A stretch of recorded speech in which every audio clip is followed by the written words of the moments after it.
The Iraqi sun beat down mercilessly on the rooftop where Staff Sergeant Marcus Chen lay motionless. His M24 sniper rifle steady against the concrete ledge, sweat pooled beneath his Kevlar vest. But his breathing remained controlled, rhythmic. 800 meters below, the dusty streets of Fallujah crawled with afternoon foot traffic women in black abayas, hurrying past market stalls, children kicking a deflated soccer ball, men smoking cigarettes in the shade of bombed-out buildings. Chen had been in position for 3 hours, waiting for his target to appear. Captain Antonio Rodriguez, 34 years old, decorated officer with the 82nd Airborne Division. According to the classified briefing Chen had received 12 hours earlier, Rodriguez was a trader of the worst kind, selling American weapons to insurgent groups for profit, while his own soldiers died from those same weapons. Overwatch.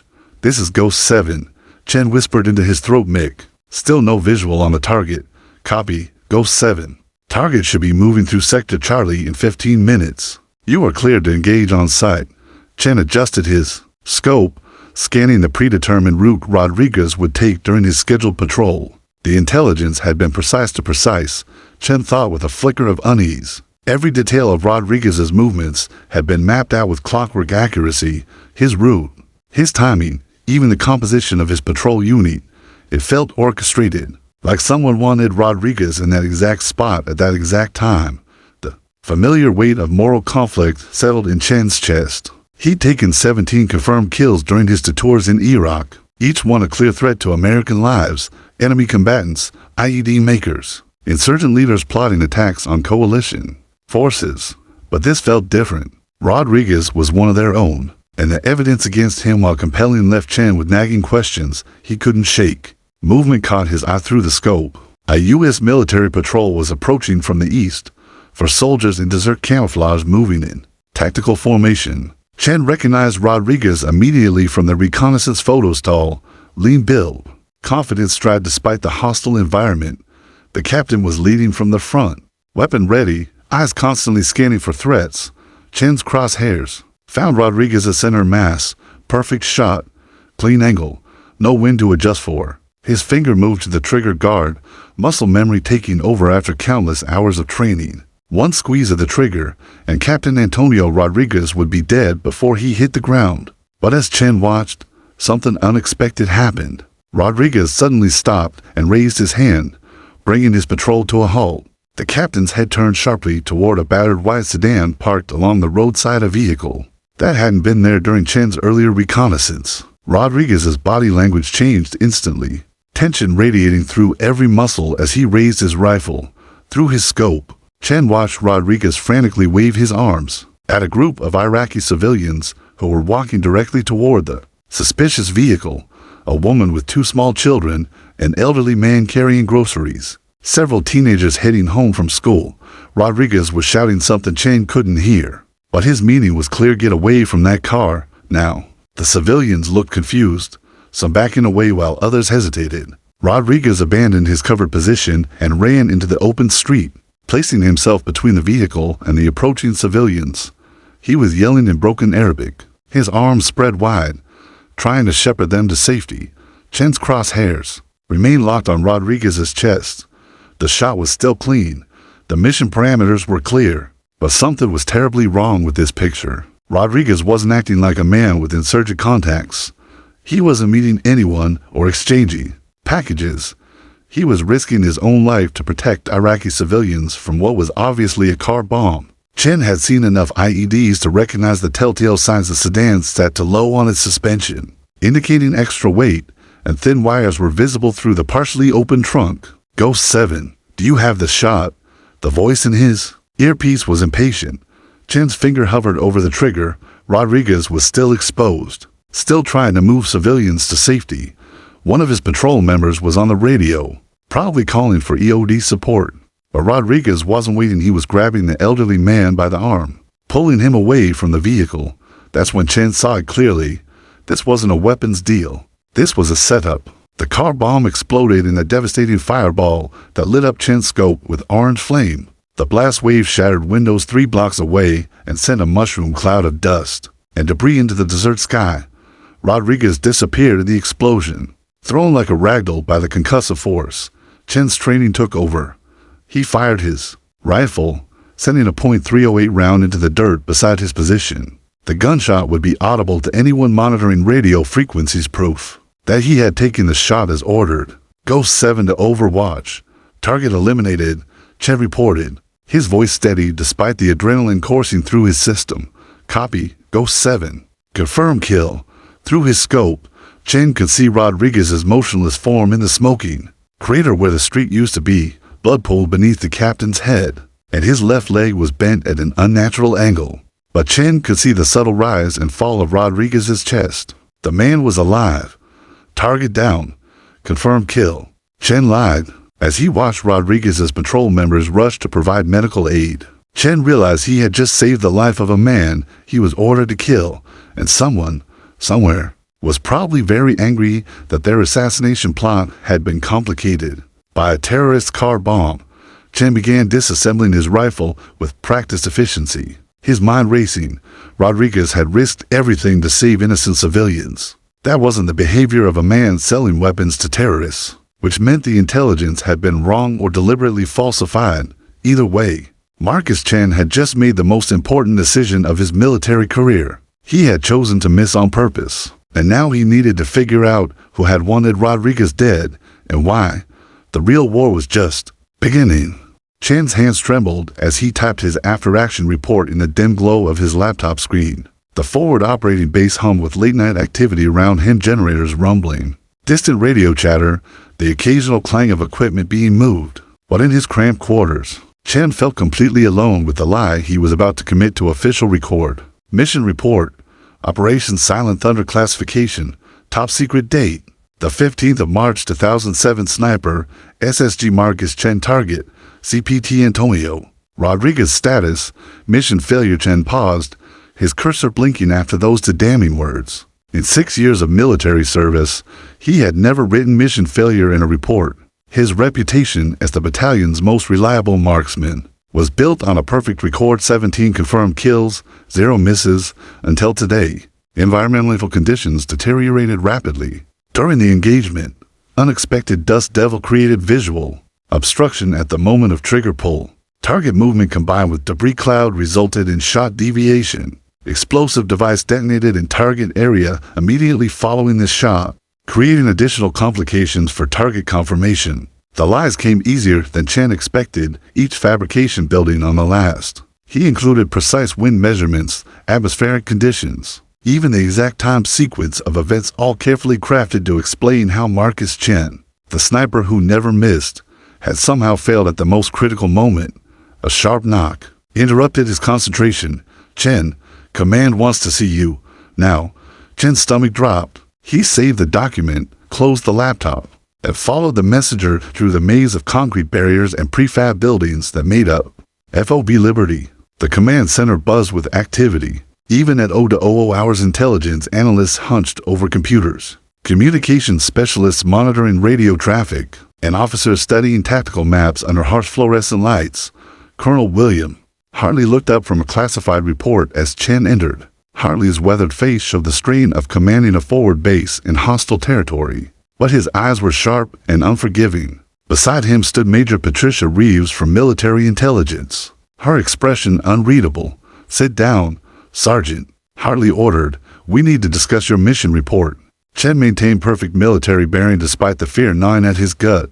Yes, sir. Marcus Chen doesn't miss, Hartley said flatly. In 18 months of operations, you've never failed to eliminate a target. Your record is flawless. So explain to me how Captain Rodriguez is currently in surgery at the combat hospital instead of the morgue. Chen met Hartley's stare without flinching. Environmental factors, sir. The dust devil came out of nowhere. Bullshit. Major Reeves leaned forward. I've reviewed satellite imagery from the time of your shot. Clear skies, minimal wind, perfect visibility. No dust devils anywhere in your sector. Chen's mouth went dry, but he pressed on with his fabricated story. Ma'am, conditions can change rapidly at ground level. The thermal imaging doesn't always capture localized atmospheric disturbances. Rodriguez was carrying intelligence on a major weapons trafficking network. Hartley interrupted. Intel that could have died with him if that car bomb had been 30 seconds earlier. Your mission was to eliminate a traitor before he could compromise ongoing operations. Instead, he's alive and talking to investigators. The irony wasn't lost on Chen. They were angry that Rodriguez had survived to provide intelligence, the same intelligence that would probably implicate the people who had ordered his assassination. Sir, I understand the importance of the mission, Chen replied carefully. The shot was within parameters until the environmental factors interfered. I take full responsibility for the failure. Hartley studied Chen for a long moment. Your service record speaks for itself, Sergeant. 17 confirmed kills, commendations for valor, expert marksman ratings across the board. But this failure comes at a very bad time. Major Reeves opened a classified folder. Captain Rodriguez was selling weapons to insurgent cells operating in the Triangle of Death. We have serial numbers, transaction records, witness statements, everything needed for a court-martial. Your mission was supposed to prevent a public scandal that could damage military operations throughout the region. Chen nodded, playing the role of the disappointed sniper. I understand, ma'am. Will there be another opportunity to complete the mission? Rodriguez is being evacuated to Germany for surgery, Hartley said. Multiple fractures, internal bleeding, possible brain trauma from the blast. Even if he survives, he'll be out of theater for months. The important thing is that the intelligence he was carrying has been secured, Reeves added. Our investigation into the weapons trafficking can continue without his interference. As Chen listened to their explanation, pieces of the puzzle began falling into place. Rodriguez wasn't selling weapons, he was investigating who was. The evidence against him was probably manufactured to justify his elimination. And now that he was out of commission, the real conspirators could continue their operations without fear of exposure. Will that be all, sir? Chen asked. Hartley dismissed him with a wave. Get some rest, Sergeant, and next time, double-check your environmental readings before you pull the trigger. Chen saluted and left the command center, his mind racing. He had maybe 12 hours before his fabricated report would be processed through official channels. 12 hours to begin his own investigation into who really wanted Rodriguez dead. Back in his quarters, Chen opened his laptop and began searching military databases with his security clearance. He started with Rodriguez's service record exemplary performance ratings, combat decorations, commendations from superior officers. Nothing in the captain's background suggested corruption or betrayal. Next, he examined the weapons trafficking intelligence that supposedly implicated Rodriguez. The evidence was comprehensive and damning serial numbers from stolen weapons found in insurgent hands, financial records showing suspicious bank transfers, even surveillance photos of Rodriguez meeting with known insurgent sympathizers. But as Chen studied the details, inconsistencies began to emerge. The timestamps on several key pieces of evidence showed they were collected before Rodriguez had even arrived in Iraq. Bank records indicated suspicious transfers on dates when Rodriguez was documented as being on patrol or in meetings with other officers. Most telling of all, the surveillance photos supposedly showing Rodriguez with insurgents were taken from angles that would have required the photographer to be standing in the middle of a U.S. military checkpoint. Chen saved copies of everything to an encrypted flash drive, then began covering his digital tracks. Someone with significant resources and high-level access had constructed an elaborate frame job to justify Rodriguez's assassination. The same someone who was probably monitoring communication traffic and computer access logs. As dawn broke over the Iraqi desert, Chen realized he had stumbled into something far more dangerous than a simple assassination mission. Rodriguez wasn't the traitor, he was the threat to real traitors, operating at the highest levels of the military hierarchy. And Marcus Chen, the sniper who never missed, had just painted a target on his own back by choosing to miss when it mattered most. Chen spent the next 72 hours living a double life.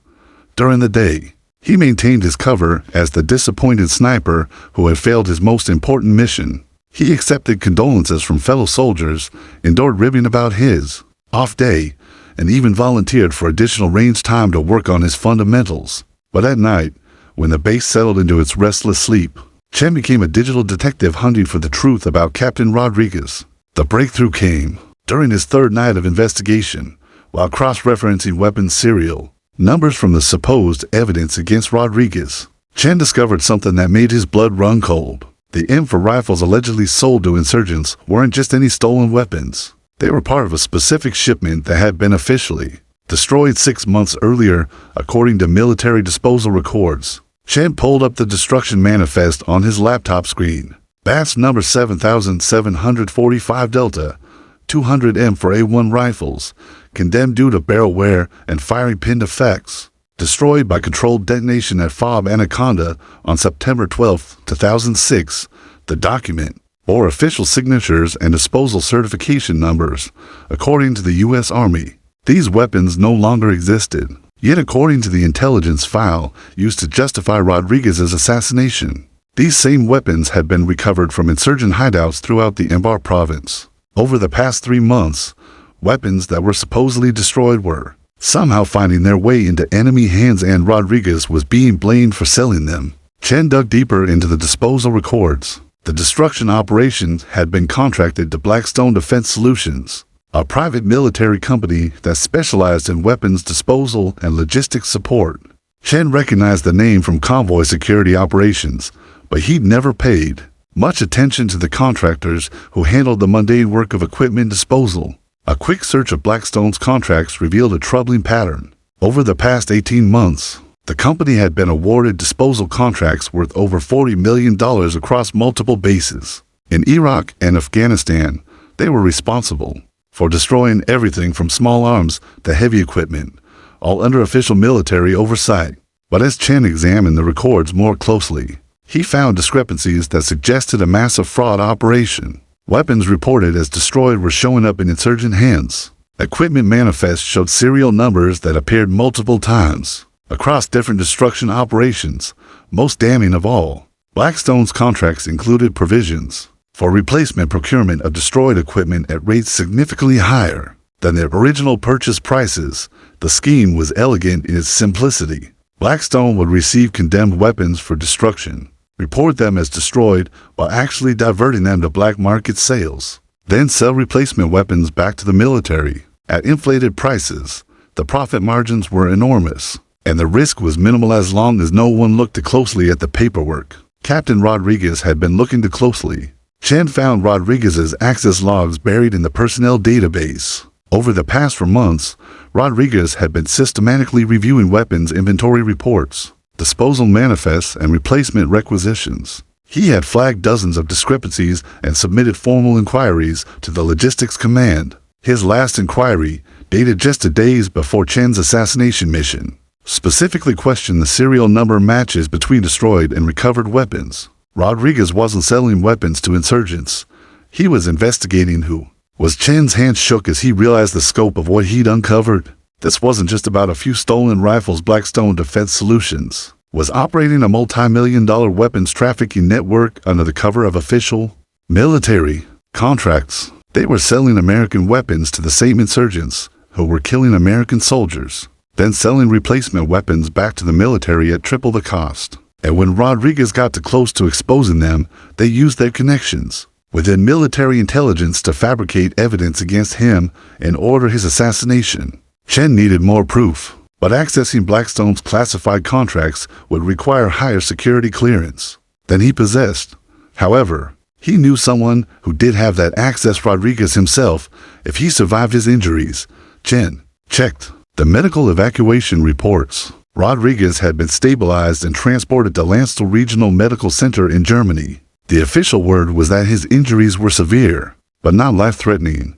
He would survive, but his recovery would take months. That gave Chen time to build his case, but it also gave the conspirators time to cover their tracks. Already, Chen noticed subtle changes in the base's operations. The intelligence officer who had originally briefed him on the Rodriguez mission, Major Patricia Reeves, had been reassigned to a desk job in Kuwait. The logistics officer who had processed Rodriguez's equipment inquiries had been transferred to Afghanistan. Key personnel were being quietly shuffled away from the investigation. Chen realized he was running out of time and allies. Blackstone's influence reached deep into the military command structure, and they were systematically removing anyone who might threaten their operation. Rodriguez's near death had bought them breathing room, but they would eventually realize that loose ends needed to be tied up permanently. As Chen prepared to end his investigation for the night, an encrypted message appeared in his secure email folder. The source was anonymous, but the content made his blood freeze. Sergeant Chen, your marksmanship records are being reviewed for quality assurance. Report to range control at 0800 tomorrow for live fire evaluation. Failure to qualify will result in immediate reassignment to forward patrol duties. Range Safety Officer Chen stared at the message, understanding its real meaning. Tomorrow's evaluation wouldn't be about marksmanship. It would be about silencing the sniper who had failed to complete his mission. Forward patrol duties in Chen's sector meant walking through ad-laden territory. With a target on his back, they knew he was investigating. They knew he had discovered the truth about Blackstone Defense Solutions, and now they were moving to eliminate him the same way they had tried to eliminate Rodriguez, except this time there would be no convenient car bomb to provide cover for the assassination. Chen had less than 6 hours to decide whether to run, fight, or find a way to get word to Rodriguez before both of them ended up dead. The conspiracy that had started with a missed shot was about to claim its next victims, and Marcus Chen was running out of places to hide. The real war wasn't against insurgents in the desert. It was against traitors wearing American uniforms, and Chen was about to become their primary target. Chen never reported to range control at 0800. Instead, he was 300 miles away in a dust-covered Humvee, racing through the Iraqi desert on what officially appeared to be a routine supply convoy to FOB Stryker. The convoy's manifest listed him as providing security support. But Chen's real mission was far more dangerous. He was going to meet the man he had been ordered to kill. The past 6 hours had been a blur of desperate planning and calculated risks. Chen had used his security clearance to access medical transport schedules, discovered that Rodriguez was being moved from Germany to a secure recovery facility at FOB Stryker for continued treatment closer to the theater of operations. It was Chen's only chance to warn Rodriguez before both of them disappeared permanently. Chen had volunteered for the supply convoy, claiming he needed to deliver sensitive equipment to the base's intelligence unit. The convoy commander, Sergeant First Class Thompson, had been happy to add an extra sniper to the security detail. The route to FOB Stryker ran through hostile territory where IED attacks were common. As the convoy approached its destination, Chen's anxiety spiked. He had no idea how Rodriguez would react to learning that his would-be assassin had saved his life. Would Rodriguez believe him? Would he even be conscious enough to understand the warning? And most critically, would Rodriguez have enough influence to help Chen expose the conspiracy before Blackstone's people silenced them both? FOB Stryker was smaller than Liberty, a forward operating base built around a former Iraqi police station. The medical facility occupied a converted school building surrounded by concrete barriers and guard towers. Chen left the convoy at the motor pool and made his way to the hospital, his heart pounding with each step.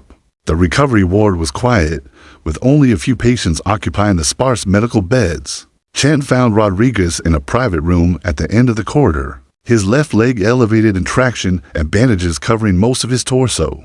The captain's face was pale and drawn, but his eyes were alert and tracking Chen's approach with immediate suspicion. Staff Sergeant Chen, Rodriguez said slowly, his voice hoarse from medical intubation. I know that name. You're the sniper. Chen felt his mouth go dry. Yes, sir. I need to talk to you about. You missed. Rodriguez's statement carried no accusation, just curiosity. Marcus Chen, the battalion's best marksman, missed a clear shot at 800 meters on a calm day. Chen glanced around the room, confirming they were alone, then closed the door behind him. Captain Rodriguez, I need you to listen very carefully. Your life is in immediate danger, and so is mine. Rodriguez's hand moved instinctively toward where his sidearm would normally be holstered, finding only empty space.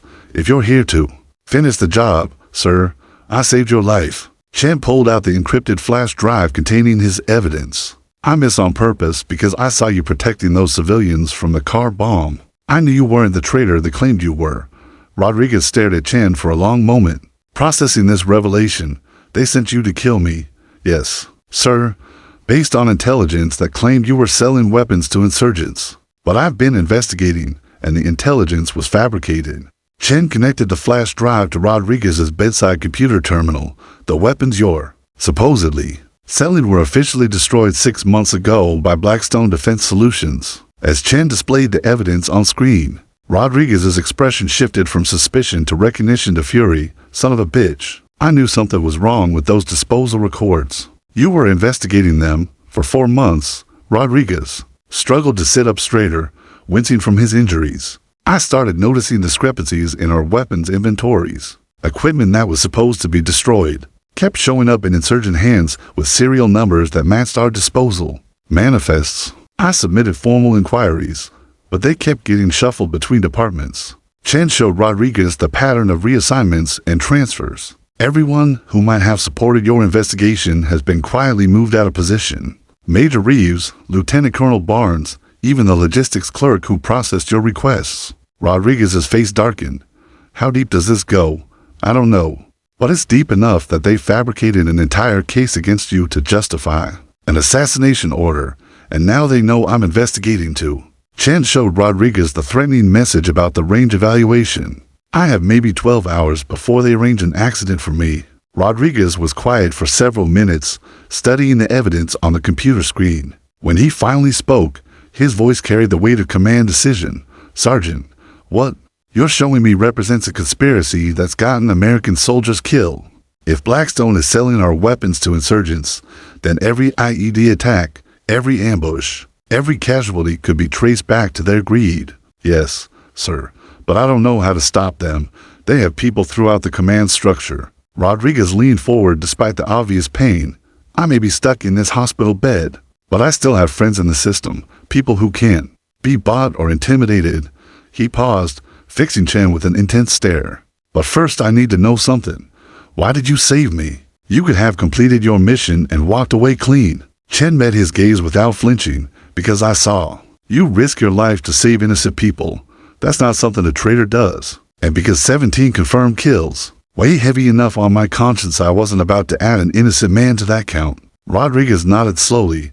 What's your plan, Sergeant? Honestly, sir, I don't have one. I was hoping you might. For the first time since Chen had entered the room, Rodriguez smiled a grim expression that promised vengeance. I've been thinking about this conspiracy for months, building a list of people I trust and people I suspect, but I needed proof. And you just brought me exactly what I need. Rodriguez reached for his secure phone, then paused. Before we do this, you need to understand something. Once we start making calls, there's no going back. Blackstone has billions of dollars at stake and people in very high places. Protecting their interests, they've already tried to kill both of us once. Chen thought about the encrypted message, about Major Reeves' sudden reassignment, about the systematic elimination of anyone who threatened the conspiracy. Sir, they're going to try to kill us anyway, at least this way. We have a chance to take them down first. Rodriguez punched in a number from memory. Colonel Sarah Mitchell, Pentagon Inspector General's office. If anyone can protect us long enough to expose this, it's her. The call connected, and Rodriguez's voice became crisp and professional. Sarah, this is Tony Rodriguez. I need an immediate secure line in emergency protection. For myself and a witness, we have evidence of a major defense contractor conspiracy that goes to the highest levels. As Rodriguez began explaining the situation to his contact in Washington, Chen realized there was no turning back now. He had saved Rodriguez's life by missing his shot, and now Rodriguez was returning the favor by risking everything to expose the truth. The sniper who never missed had just formed the most dangerous alliance of his military career. The war against Blackstone Defense Solutions was about to begin in earnest. Colonel Sarah Mitchell's voice crackled through the encrypted satellite phone, with the urgency of someone who understood the gravity of what Rodriguez was telling her. Tony, I need you to listen very carefully. Do not trust anyone in your chain of command until I can verify their clearance. I'm initiating a federal investigation under Section 832 of the National Defense Authorization Act. You and your witness are now under Pentagon protection. Rodriguez exchanged glances with Chen. How long do we have before word gets out? Maybe 6 hours before the investigation paperwork hits the system. After that, anyone with access to classified databases will know you're talking. I'm sending a team to extract you both. Within the next 4 hours, the line went dead, leaving Rodriguez and Chen alone with the weight of what they had just set in motion. Federal investigation meant congressional oversight, media attention, and the kind of scrutiny that would either expose the conspiracy or get them both killed in the attempt. We need to move fast, Rodriguez said, struggling to sit up despite his injuries. If Mitchell's timeline is accurate, Blackstone will know we're talking to federal investigators before her protection team arrives. They'll try to silence us first. Chen helped Rodriguez transfer his files to multiple encrypted drives. What about the other bases? If Blackstone is running this scam across multiple locations, there might be other officers investigating the same discrepancies. Rodriguez paused in his file copying. You're right. There was a Major Williams at FOB Anaconda who sent me some questions about disposal manifests 3 months ago, and a Captain Foster at Ballard who noticed similar serial number problems. His face darkened. Williams died in a mortar attack 2 weeks later. Foster was killed by a roadside bomb during what should have been a routine convoy. The pattern was becoming horrifyingly clear. Blackstone wasn't just eliminating individual threats, they were systematically murdering anyone who got too close to their operation. Chen felt a chill run down his spine as he realized how many combat casualties might actually have been assassinations. We need to identify everyone who might have information, Chen said. Build a network of people who can corroborate our evidence before Blackstone kills them all. Rodriguez was already working on his laptop, pulling up personnel files and communication logs. There's a Staff Sergeant Martinez at FOB Liberty who handles weapons inventory. She's flagged several discrepancies over the past year. And Lieutenant Thompson at Taji has been asking questions about missing equipment manifests as they compiled their list of potential allies. Chen's radio crackled with an urgent message from FOB Stryker's security office. All personnel, we have reports of suspicious vehicle activity outside the perimeter. Base is moving to elevated threat condition. All non-essential personnel report to designated safe areas. Chen and Rodriguez looked at each other with the same thought. Blackstone had found them. How long until Mitchell's extraction team arrives? Chen asked. Rodriguez checked his watch. 3.5 hours, assuming they're coming from Kuwait. Chen moved to the window and carefully peered through the reinforced glass. In the distance, he could see dust clouds from multiple vehicles approaching the base from different directions. Too many vehicles, moving too fast for routine supply convoys, sir. We need to assume this base has been compromised. If Blackstone has people in the command structure, they know exactly where we are. Rodriguez was already reaching for his secure phone to contact other potential witnesses. Martinez, this is Captain Rodriguez. I need you to listen carefully and do exactly what I tell you. Your life may depend on it. While Rodriguez warned their potential allies, Chen studied the tactical situation. FOB Stryker was smaller and more isolated than most bases, with limited defensive positions and only one viable escape route. If Blackstone's people had compromised the base security, Rodriguez and Chen would be trapped. The base's public address system crackled to life. Captain Rodriguez and Staff Sergeant Chen, report to the command center immediately for priority briefing. Chen shook his head. That's not right. No one should know I'm here except the convoy commander. And he wouldn't broadcast names over unsecured channels. Rodriguez finished his call to Martinez and immediately dialed another number. Foster, if you're still alive, get out of Ballard now. They're cleaning house. The call went straight to voicemail. Another announcement echoed across the base. Captain Rodriguez and Staff Sergeant Chen, your immediate presence is required at the command center. Failure to report will result in security escort. Chen checked his sidearm and spare magazines. Sir, with respect, I think our window for cooperation just closed. We need to get out of here now. Rodriguez was struggling to get out of bed despite his injuries. I can't move fast enough. If they want me dead, I'll make it expensive for them. But you need to get that evidence to Colonel Mitchell. No, sir. We go together or not at all. Chen helped Rodriguez to his feet. There's a maintenance tunnel that runs under the medical building. I scouted it when I arrived. We can use it to reach the motor pool. As they prepared to escape, Rodriguez's phone buzzed with an urgent text message from an unknown number. Both targets are in medical building room 12. Contractors moving to intercept. Eliminate on site. Make it look like insurgent attack. Chen stared at the message. How did you get that? Wrong number, Rodriguez said grimly. Someone just sent operational orders to the wrong phone. But now we know for certain Blackstone has contractors on this base, and they have orders to kill us. Explosions erupted outside the medical building as mortar rounds began falling across the base. Through the window, Chen could see muzzle flashes from multiple positions as what appeared to be a coordinated insurgent attack began. But Chen recognized The tactical pattern: this wasn't random insurgent activity. This was a professional military operation designed to provide cover for an assassination. They're using a fake insurgent attack to cover our murders, Chen realized. In the chaos, no one will question till more combat casualties. Rodriguez grabbed the encrypted drives and stuffed them into his medical jacket. Then we better make sure we survive to tell the story. As they moved toward the maintenance tunnel, automatic weapons fire erupted in the corridor outside their room.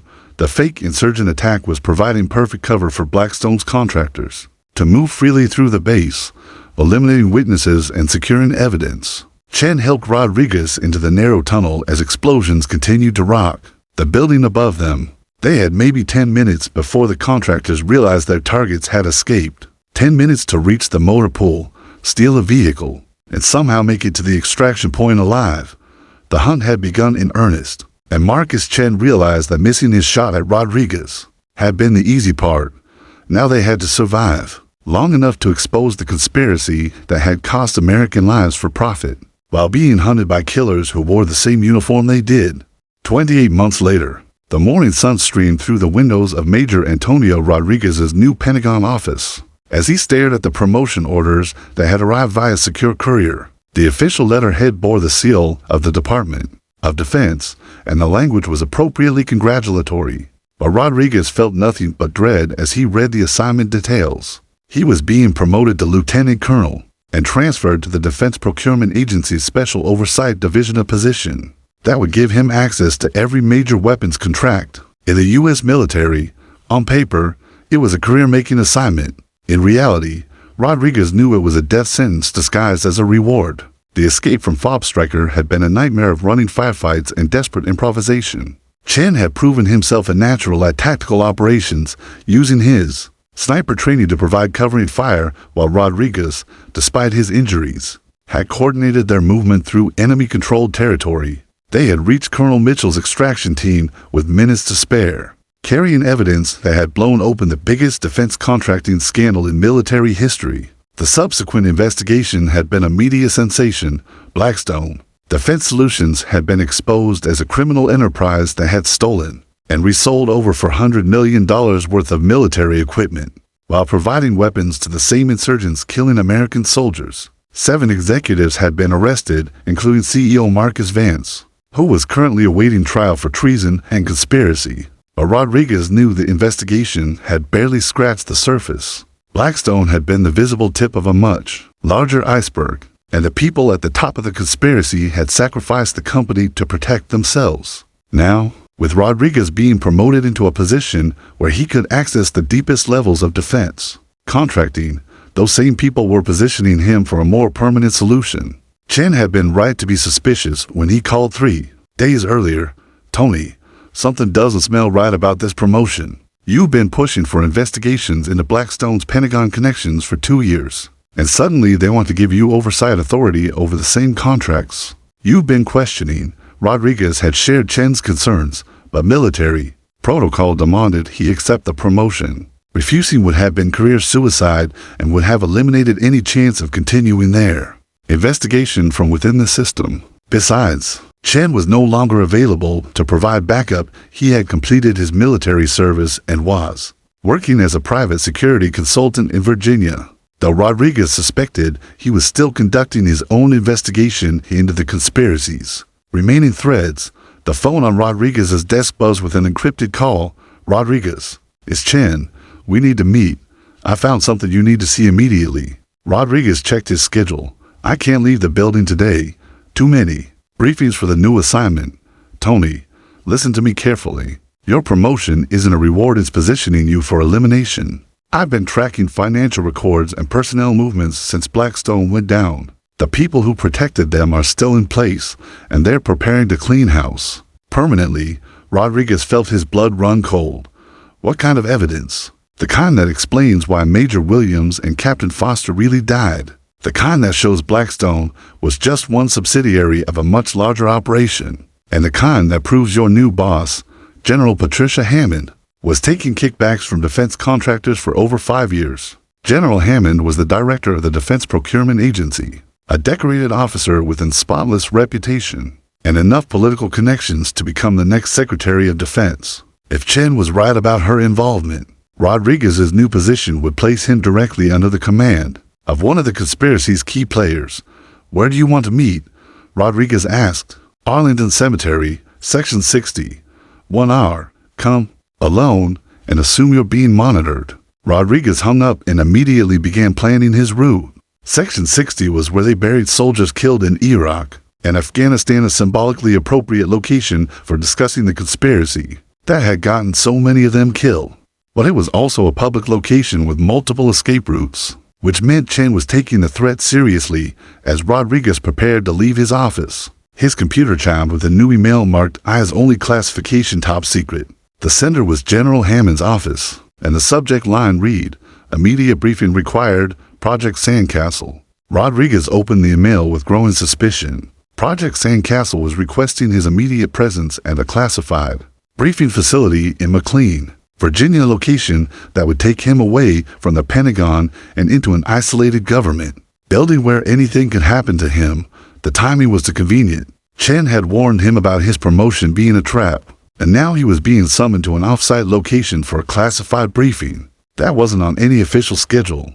Rodriguez realized that his new assignment wasn't about giving him access to procurement contracts, it was about getting him alone and vulnerable. Rodriguez quickly composed a response to General Hammond's office, acknowledged, "Will depart from McLean facility at 1400 hours. But instead of going to McLean, he would meet Chen at Arlington Cemetery and hope his old ally had found enough evidence to expose the conspiracy before they both disappeared permanently." As Rodriguez left the Pentagon, he noticed the same black sedan that had been parked outside the building for the past 3 days. The vehicle fell in behind his car as he drove toward Arlington, maintaining a professional surveillance distance that confirmed his worst fears. They weren't just monitoring him, they were preparing to act. Rodriguez's secure phone buzzed with a text message from an unknown number. "Project Sandcastle has been moved to Arlington National Cemetery. Section 60. Report immediately for special assignment briefing." Rodriguez stared at the message, realizing the deadly chess game had reached its endgame. Someone knew about his meeting with Chen and was using it as an opportunity to eliminate both of them simultaneously. The fake briefing order would provide official cover for Rodriguez's presence at the cemetery, while Chen's arrival would be explained as a security threat that required lethal force. But Rodriguez also realized this gave them an opportunity. If the conspirators were concentrating their resources on eliminating both witnesses simultaneously, they might finally expose themselves enough to be identified and stopped. Rodriguez dialed Chen's number as he drove toward what might be their final confrontation. "Marcus, it's a trap. They know about our meeting, and they're using it to set up a double assassination."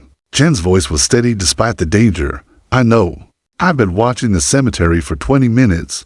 At least 6 contractors in civilian clothes, positioned to cover all the escape routes. But I also brought some insurance." "What kind of insurance?" "The kind that involves Colonel Mitchell and a federal surveillance team that's been watching General Hammond for the past month. If they try to kill us, they'll be doing it in front of federal witnesses." Rodriguez smiled grimly as he approached Arlington Cemetery. "Then let's give them a show they'll never forget. Time to end this conspiracy once and for all." The trap was springing, but Rodriguez and Chen had known it was coming. Now the question was whether they could survive long enough to turn the hunters into the hunted. The meeting at Arlington Cemetery had been a bloodbath, but not the kind the conspirators had planned. When Blackstone contractors moved to eliminate Rodriguez and Chen, they found themselves surrounded by federal agents who had been documenting their every move. The shootout among the headstones of fallen soldiers lasted less than 3 minutes, but it provided enough evidence to bring down General Hammond and 12 other high-ranking officials, or so Rodriguez had thought.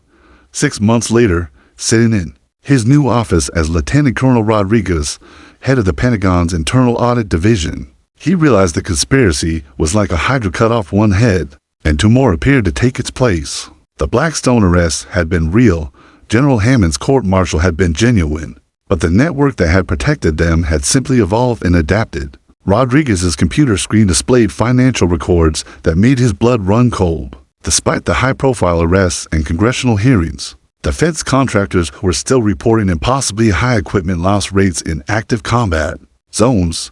Weapons were still disappearing from military inventories only to reappear in insurgent hands. The money trail led to a new company called Titan Strategic Solutions, which had somehow acquired all of Blackstone's former contracts. Within weeks of the scandal breaking, the evidence was damning, but Rodriguez knew he was walking into the same trap that had nearly killed him twice before. His promotion to head internal audit wasn't a reward for exposing corruption. It was the conspiracy's way of controlling the investigation from within. They had learned from their mistakes with Blackstone. This time, they were keeping their enemies closer. Rodriguez's secure phone buzzed with an encrypted message from Chen, who was now working as an independent contractor in Washington. The message contained a single code word: Sandstorm.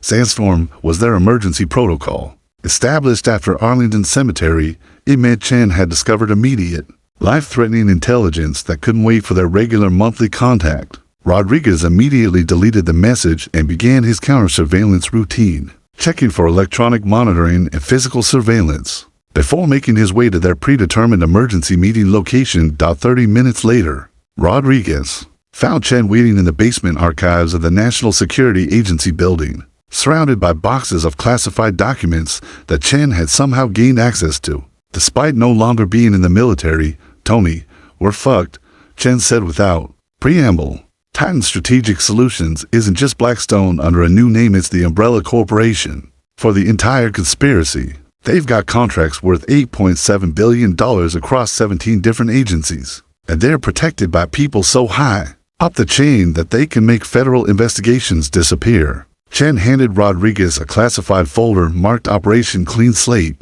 The contents made Rodriguez's hands shake. The operation was a systematic plan to eliminate everyone who had knowledge of the original conspiracy, including lower-level participants who might become liability risks.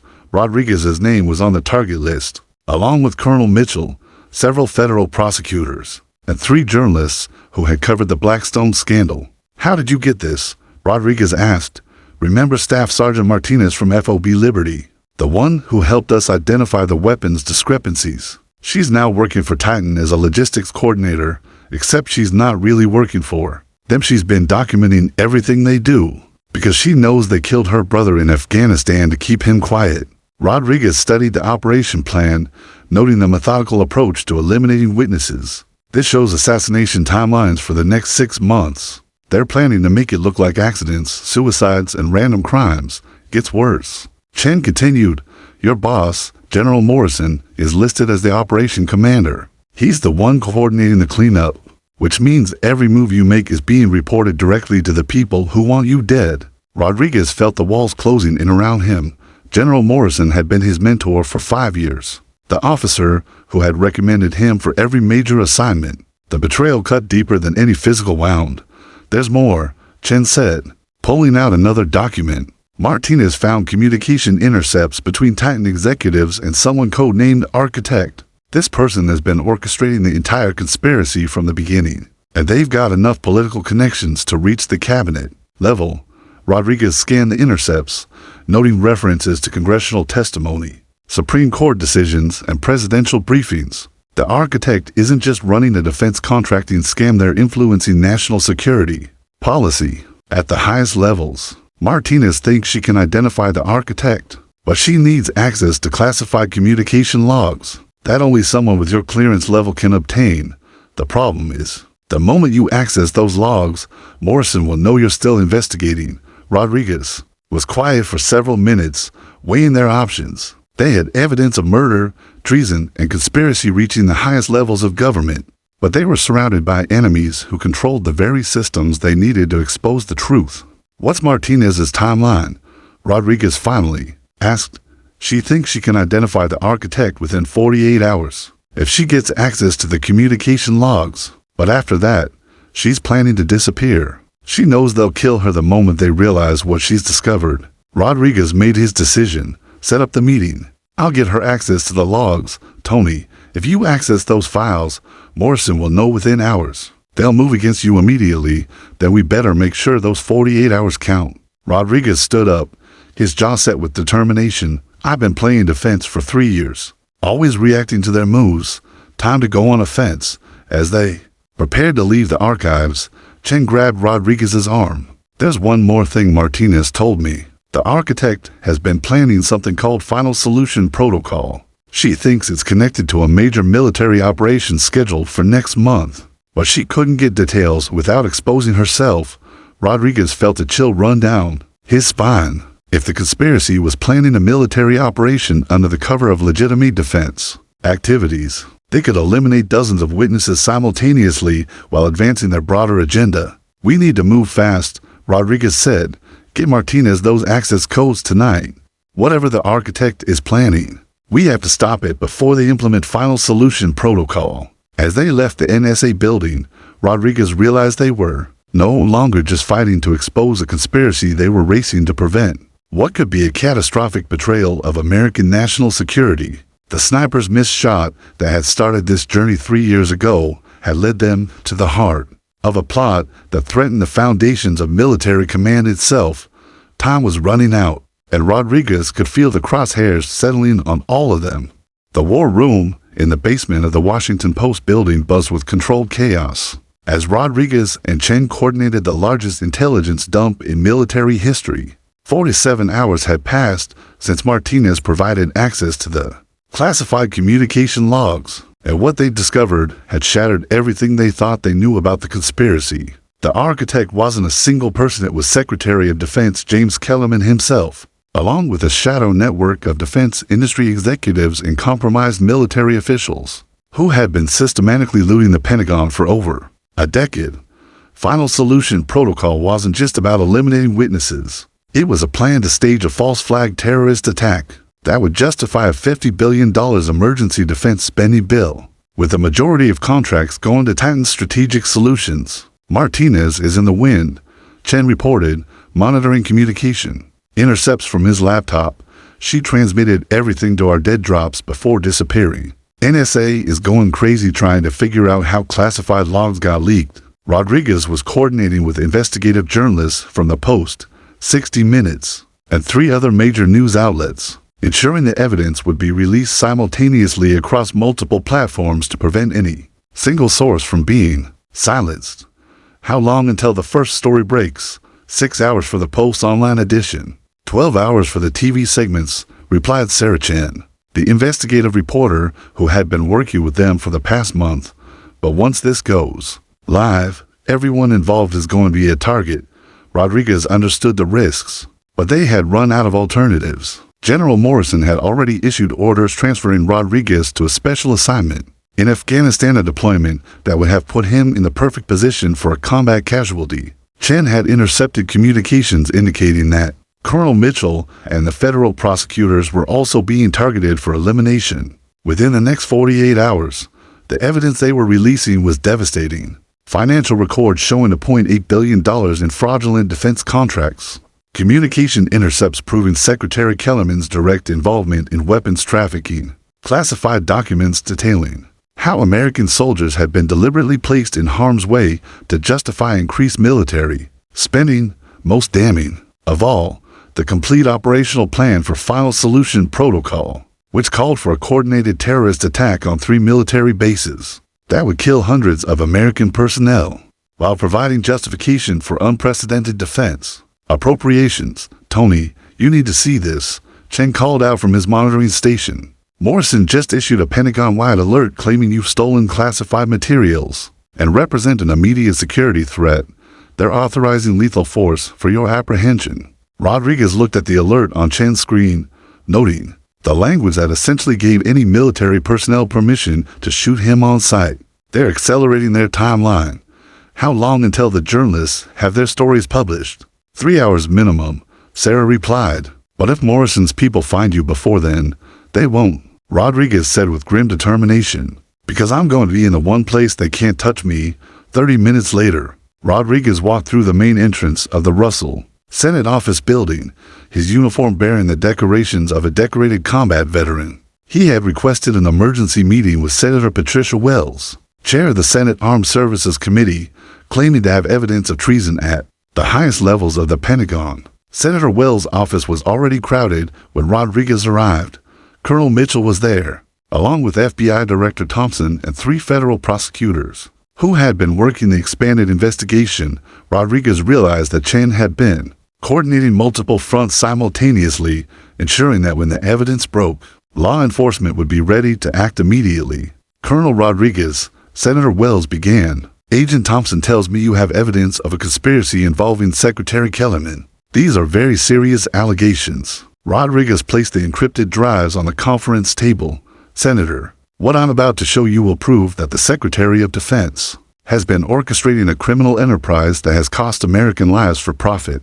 Moreover, he's planning a terrorist attack on U.S. military personnel to justify billions in fraudulent defense spending. As Rodriguez began his presentation, FBI agents simultaneously executed arrest warrants at locations across Washington. General Morrison was taken into custody at the Pentagon. Titan Strategic Solutions executives were arrested at their corporate headquarters. Most dramatically, Secretary Kellerman was arrested during a National Security Council meeting at the White House, with news cameras capturing him being led away in handcuffs. The story broke across every major news outlet simultaneously at 6 p.m. Eastern Time. Pentagon conspiracy exposed. Defense Secretary arrested in massive fraud scheme dominated headlines as the scope of the betrayal became clear. The financial fraud was staggering, but the human cost American soldiers killed by weapons sold to insurgents made it a story of betrayal at the deepest level. 3 hours later, Rodriguez sat in Senator Wells' office watching the congressional emergency session on television. Kellerman had been removed from office. Morrison and 12 other high-ranking officials were in federal custody, and Titan Strategic Solutions had been dissolved by executive order. Colonel Rodriguez, Senator Wells said during a brief recess, "Your actions have exposed a conspiracy that reached the highest levels of our government. But I understand this all started with a sniper's decision in Iraq 3 years ago." Rodriguez nodded, thinking about Chen's split-second choice to miss his shot. "Senator, sometimes the most important decision a soldier can make is knowing when not to pull the trigger. An unknown guardian angel made that choice, and it saved not just my life, but exposed a conspiracy that betrayed every principle we swore to defend." As Rodriguez testified before the emergency congressional session, he spoke about the systematic betrayal of American soldiers, the murders disguised as combat casualties, and the network of corruption that had turned the Pentagon into a profit center for defense contractors. But he never revealed Chen's identity, referring only to an unknown guardian angel whose moral courage prevented an assassination, and ultimately brought this conspiracy to light. Miles away, Chen watched the proceedings from his apartment in Virginia, satisfied that his decision to miss that shot in Fallujah had led to justice for the soldiers who had died because of Kellerman's greed. The sniper who never missed had made the most important shot of his career. By choosing not to take it, Final Solution Protocol had been stopped, the conspiracy had been exposed, and the guardian angel who had saved Rodriguez's life had helped save American democracy itself. Justice had finally found its target.